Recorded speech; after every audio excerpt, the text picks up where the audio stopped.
So cikgu buat video ni So untuk latihan formatif 1.2, cikgu akan bagi jawapan nanti dekat rumah awak tanda sendiri dan awak kena ambil markah lah. Okey, yang nombor 1, graf memainkan peranan yang penting dalam penyiasatan saintifik. So dalam fizik, dalam setiap eksperimen dia ada graf. So graf mesti kena tahu macam mana nak lukis graf, macam mana nak plot graf. Okey, apakah kegunaan sebenarnya graf ni? Okey, yang pertama dia untuk menentukan hubungan pemboleh ubah. Untuk menentukan hubungan di antara pemboleh-pemboleh ubah lah.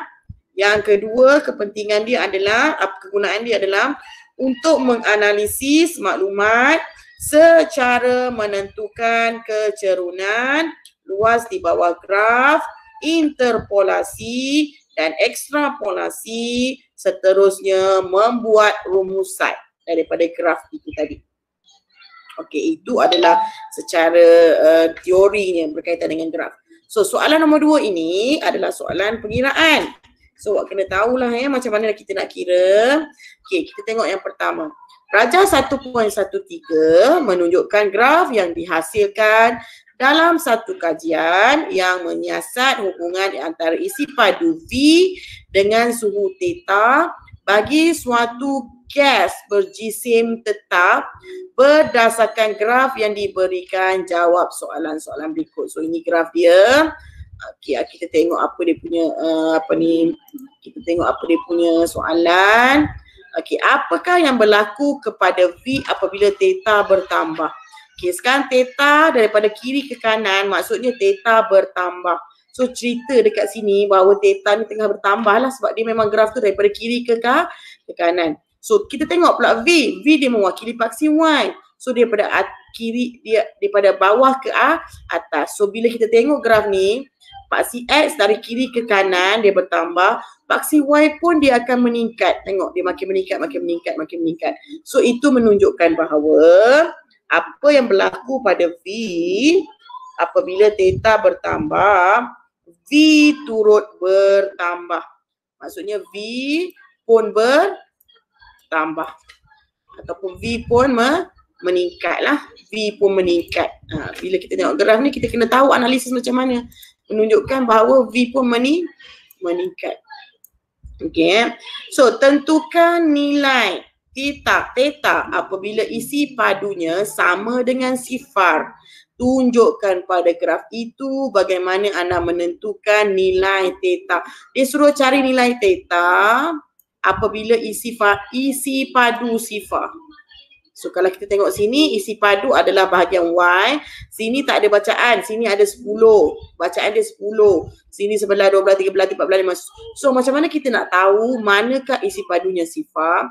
So kita kena ambil pembaris, kita kena ekstrapolasikan. Kita kena ekstrapolasikan graf inilah.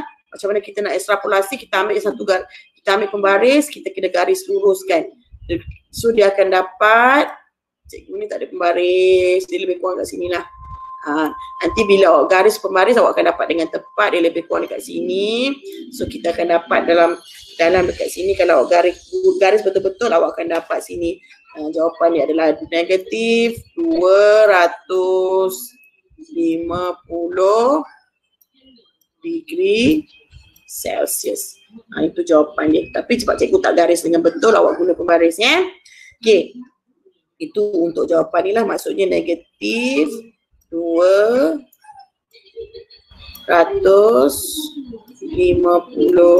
degree Celsius.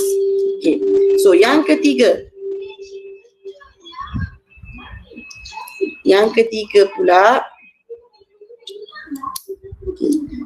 ketiga, dia kata tentukan nilai V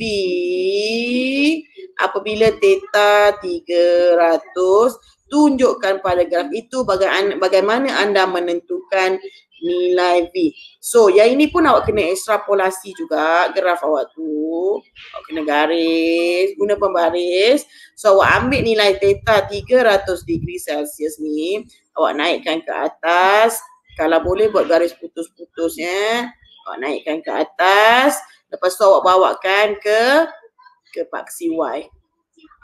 Maka itulah jawapan dia. So jawapan yang dibagi adalah Kalau buat betul-betul guna pembaris, awak akan dapat tepat macam mana jawapan yang cikgu bagi ni, iaitu theta 300, maka dekat sini dia akan dapat 22. So unit dia adalah, tengok dekat atas cm padu, maka jawapan dekat sini adalah 22 cm padu. So itu jawapannya. So cikgu nak awak tanda setiap soalan adalah untuk yang ini 2 markah. Yang ini dia ada banyak tadi 5 markah, 1 jawapan 1 markah. Yang ini 1 markah.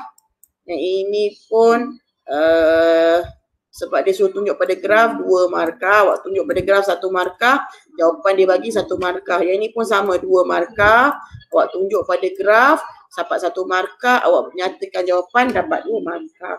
Itu saja. Sekian, terima kasih.